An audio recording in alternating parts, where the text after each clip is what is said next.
Hi, I'm Kelly, the Scarf Witch, and this is the Liminal Tapestry, a space where I follow glimmers of remembered threads, weaving through story, symbol, and soul. Threads that rise from the liminal and move through both the mysterious eternal and the practical now. I don't always know where they're leading, but I follow the movement as a quiet invitation to wander and to weave.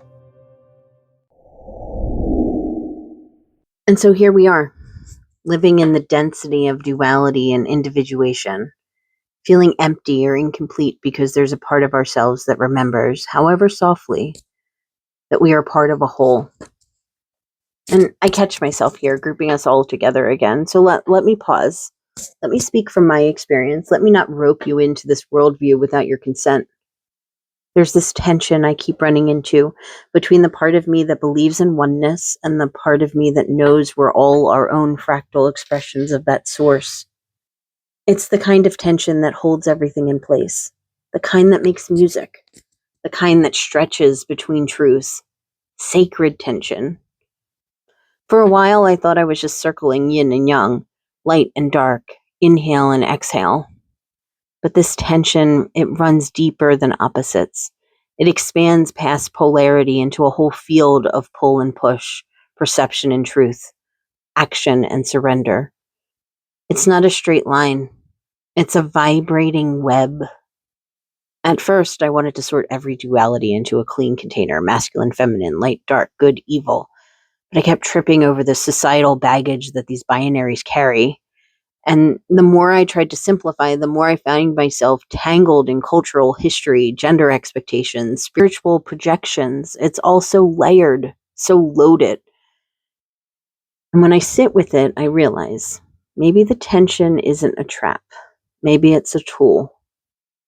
Maybe it's the function in the form. Maybe I'm just trying to collapse something that was meant to stretch. Lately, I've been seeing this tension more like a spinning grid, not a flat one, but a multi-dimensional weave of intersecting circles, maybe even spheres, points of potential, possibility. Yeah, that everything could be true depending on the configuration, that what we call real is just common enough for us to agree upon. And it reminds me of the double slit experiment in quantum physics, how particles behave like waves when unobserved, but collapse into fixed positions when watched, as if the act of perception itself solidifies one version of reality from a sea of probability. And if that's true, then maybe what we see as real is just what gets collapsed most often, what gets agreed upon, not because it's truer, but because it's the most collectively reinforced. Because so much of our reality is based upon ideas, and ideas are not a physical thing that we're looking at. Even these light particles that they do this double slit experiment with are more in physical reality than our ideas are. So I can't think it's outside of the realm of possibilities of thinking about ideas and perspectives and how we're collectively agreeing on what is truth can somehow be shaped by the idea itself. It's a thread I'm still following. So this is where I begin to feel the resonance of symbolic animism again. I don't just see symbols as static things. I experience them as living, responsive, in relationship with me. I've used terms like 5D before because they hold a kind of shorthand for a state of awareness beyond the push and pull of duality. But I'm also learning, sometimes painfully, how much history, appropriation, and misunderstanding is wrapped up in those words. And it's important to me to understand the context of the language that I use, to acknowledge when something isn't mine. But I've also realized that needing to understand everything perfectly before speaking is its own trap. Sometimes I just need a placeholder. Sometimes I need to follow the glimmer. And when I mess up, I want to be open, correctable, teachable. And that's part of the tension too. So I try to hold these symbols loosely, not as truth, but as touch points. Not to attach to them, but to pass through them. And I keep returning to this realization. Within every symbol, there's both truth and distortion. Because we're seeing everything through the narrow lens of our own particular configuration. Sometimes tension isn't between right and wrong. It's between honoring where I am and honoring where something came from. And that's sacred tension too. And then there's that optical illusion, the Ames window.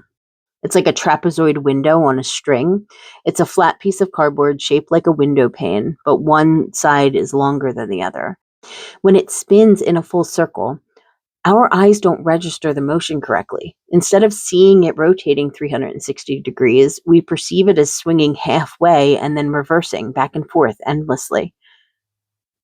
Our brain insists on seeing it as a swinging window, not a spinning one. Like, our minds know it's a spinning circle, but our eyes can only perceive it swinging back and forth. That's how I think duality works. We see opposites, left and right and wrong, when maybe it's all just one continuous movement, a spiral we haven't yet learned how to see. And this overlaps with the tension between the individual and the collective, between holding our truths and recognizing the truth of another's experience. What's true for me in this moment might look like bypassing for someone else, or vice versa. And if I let someone else's judgment collapse my truth, I've lost the sacred tension. But if I ignore them entirely, I miss the opportunity to be softened, sharpened, seen. I miss the potential for transformation. I've long been fascinated also with the Klein bottle, a non-orientable surface. It can't fully be represented in 3D space without intersecting itself, but mathematically we can describe its existence. We just need an additional dimension to resolve it, to resolve the way that it folds through itself. And recently, the Klein bottle taught me something new. The elusive nature of our own orientation. That I'm inside a container that I can't fully perceive. That we're all seeing through these recursive perspectives, and sometimes the most helpful thing we can do is just name that. To stay in the discomfort of not knowing long enough for something deeper to emerge. And the truth is, this tension isn't just philosophical, it's deeply emotional.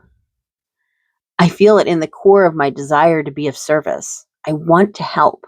I want to hold space. And also, I get overwhelmed. I feel like I can't possibly do enough. And I get caught in a loop of, am I rationalizing my comfort or am I listening to my capacity? I've spent so much of my life facing pain head on, trusting it. Actually, I found that I was trusting the pain that I could control. And what if the real pain, the sacred pain, is realizing that I can't be everything for everyone? And what if leaning in, even a little, towards the threads that truly call me is not abandonment, but it's devotion? The pain is in the tension. And the tension is what creates this hum. That's where I start to feel aligned to action. Not from escaping discomfort, but from honoring it, staying with it long enough for the resonance to arise. And this hum, it shows up everywhere in nature, in breath especially. I used to think yin was inward and yang was outward, pure and simple. But in Qigong, while the movements downward are yin and upward and outward are yang, the inhale is yang. It's the active pulling in of the Qi energy. And the exhale is yin. It's surrender, it's release.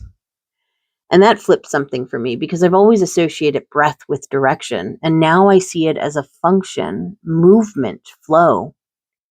Same with the moon. The moon sits between the earth and the sun. It receives all of the light. But from earth, we only see darkness. That's yang, full potential, unseen. Some may see the potential, the full potential as the feminine. That's because we're seeing it from the perspective of earth. Because it is in the unknown. The unknown is the feminine. But the full potential is the yang. The full moon, by contrast, is yin. Realized, visible, birthed into form. The visibility, the unknown versus known, yes, of course. The structure of what is known, that is yang energy. The unknown is yin energy.